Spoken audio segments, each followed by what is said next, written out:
El pasado 10 de noviembre se celebró el evento Brighton SEO, uno de los más populares del mundo y que nos ha regalado citas de Danny Sullivan de Google espectaculares. Con ellas vamos a desvelar algún factor SEO y desvelar cómo funciona mejor su algoritmo. Yo estoy convencido de que te va a gustar, ya verás. Pero antes de nada, apunta esta fecha, el 27 de noviembre. Y es que CTRBox, el patrocinador de este vídeo, cierra su comunidad temporalmente para convertirse en una herramienta privada y exclusiva, con el objetivo de seguir ofreciendo un soporte excelente a todos sus usuarios. A partir de esa fecha, el precio subirá y entrarás en lista de espera. Recordaros que CTRBox es una herramienta con la que vais a poder mejorar el posicionamiento de vuestras webs aumentando el CTR y además con usuarios 100% reales, nada de bots. De hecho, aún estás a tiempo de probar su eficacia y comprobar cómo puede ayudarte a posicionar mejor tu web en Google. ¿De qué manera? Pues pinchando en el enlace que te dejo en la descripción y con la que vas a obtener 1000 visitas gratis de CTRBox. Insisto en que no son bots, son visitas reales. Así que no esperes más y pruébalo. Dicho esto, no te muevas y ponte cómodo porque aquí comienza Campamento Web. Antes de nada, os pongo en contexto. El Brighton SEO es un evento muy popular, como os decía, y donde hay infinidad de charlas, pero una de esas charlas fue un preguntas y respuestas de Danny Sullivan, que tiene como función dar feedback de SEOs a Googlers, de modo que es un puente entre nuestro trabajo y el de Google. Y justamente en ese preguntas y respuestas que se realizó durante este evento, podemos extraer unos aprendizajes muy interesantes y que os quería comentar en el video podcast de hoy. La primera cita que nos da Danny Sullivan, y que de hecho nos viene bastante al dedillo con el patrocinador de hoy, tiene que ver justamente con el CTR, básicamente el porcentaje de clics que recibe una página web. Y es que, según los asistentes Landon Moore y Jeff Ferguson, Danny Sullivan dijo en su intervención: usamos las interacciones del usuario para posicionar. ¿Eso quiere decir que el CTR es un factor de ranking? Pues no voy a hablar de ello. ¿Y por qué? Porque ya sabéis lo que pasará si lo digo.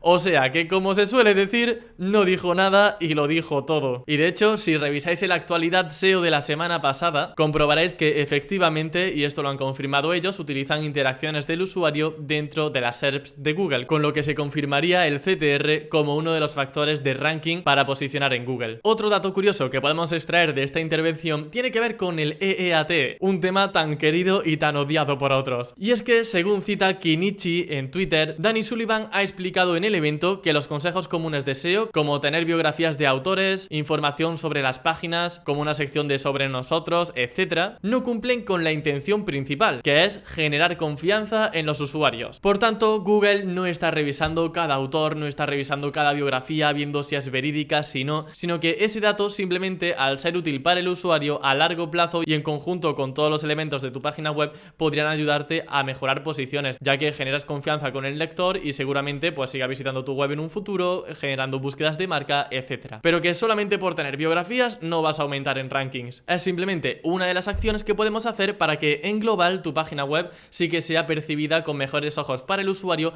y por tanto también para Google. De hecho, durante las prioridades SEO, Danny Sullivan también impartió una charla en la que compartía en una diapositiva que los algoritmos buscan y persiguen aquello que le gusta a la gente. Por tanto, que si persigues el algoritmo vas por mal camino, pero si persigues lo que le gusta a la gente sí que irías por buen camino. Realmente esto es una cita muy white hatera, muy de cumple con todas las políticas de Google, porque si no, no vas a posicionar nunca, y sabemos que a efectos prácticos, de ahí el black hat, esto hay que tomarlo un poco con pinzas, pero sí que es cierto que, sobre todo en vista de los documentos que estamos analizando estos días, Google tiene muy en cuenta la experiencia de usuario dentro de las SERPs y que no intenta tanto entender el contenido, sino entender cómo interactúan los usuarios con ese contenido, para que así los usuarios sean los jueces finales de las webs que deberían posicionar. De hecho, relacionado con esto de las webs que deberían posicionar o no, hay un detalle interesantísimo que se ha compartido en este preguntas y respuestas y en esa intervención de Danny Sullivan, que a mí me ha encantado porque, bueno, pues creo que a todos nos toca un poco, en cierta medida, en nuestras keywords a la hora de posicionar, y se tratan de los medios de comunicación, que ya sabéis que los medios de comunicación pueden hablar de lo que quieran,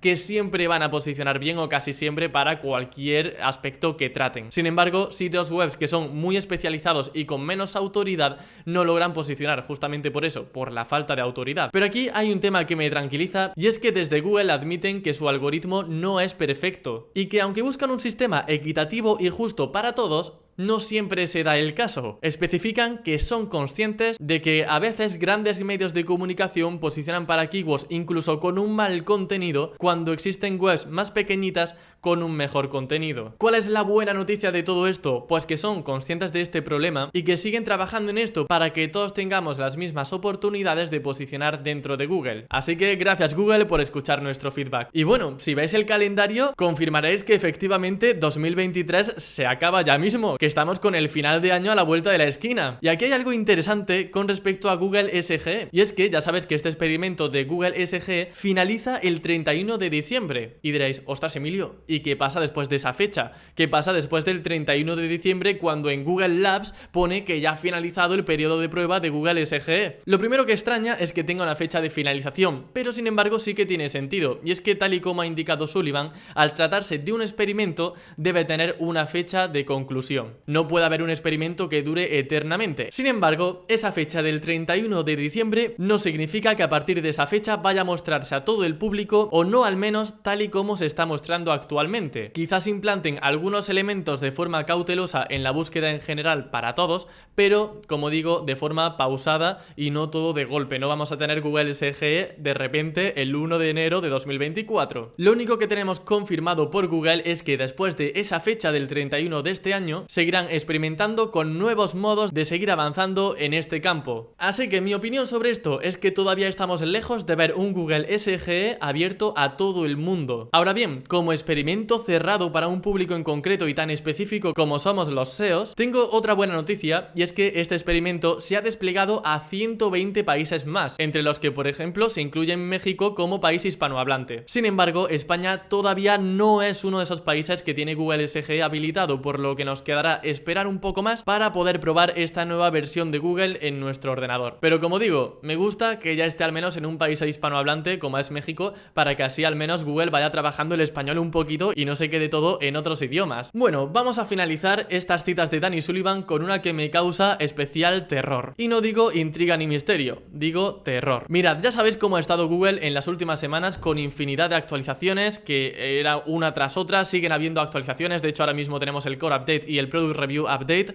Es una auténtica locura todo el movimiento que han habido en las SERPs en los últimos meses, pero lejos de que haya calma, Danny Sullivan ha dicho que nos abrochemos los cinturones porque se avecinan cambios importantes en las señales de clasificación de búsqueda, con el objetivo de mejorar la relevancia y satisfacción. Desde luego que no parece un mensaje muy agradable. Ahora bien, también lanza un mensaje esperanzador para que no cunda el pánico, diciendo que los que estemos haciendo lo correcto para ayudar a los usuarios seguramente nos veamos beneficiados por estos cambios, y que aquí no tenemos que abrocharnos el cinturón, aunque lamentablemente sobre esto no tenemos una fuente confirmada visual, porque no ha habido ninguna diapositiva durante su intervención que confirmen estas palabras de que nos abrochemos los cinturones, pero es bastante curioso que 3 usuarios en Twitter, Christine, Daniel y Kenichi, han compartido esta cita de Danny Sullivan, por lo que al menos en lo que a mí respecta sí que me sirve como fuente de que efectivamente se avecinan cambios importantes en la búsqueda y en los rankings. Relacionado con esto de las actualizaciones, quiero hablaros de mis impresiones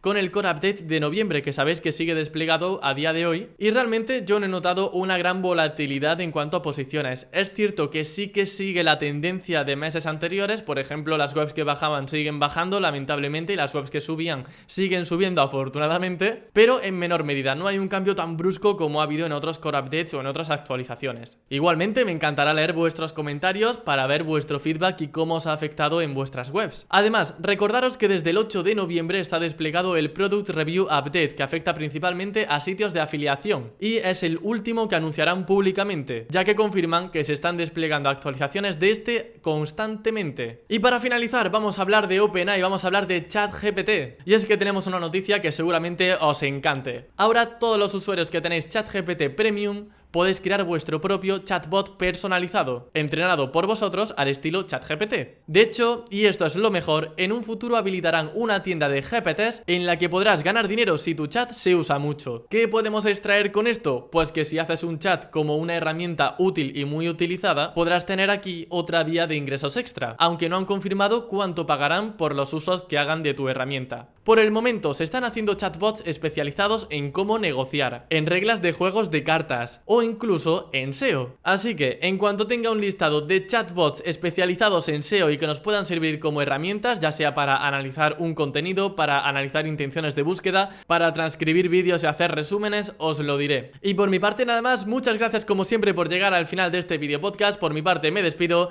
y recuerda suscribirte, darle like y si estás escuchando el podcast, valorarme con 5 estrellas, que me hará muy feliz. Muchas gracias y nos vemos el próximo lunes con más contenido SEO para optimizar tu web al máximo. ¡Hasta la próxima!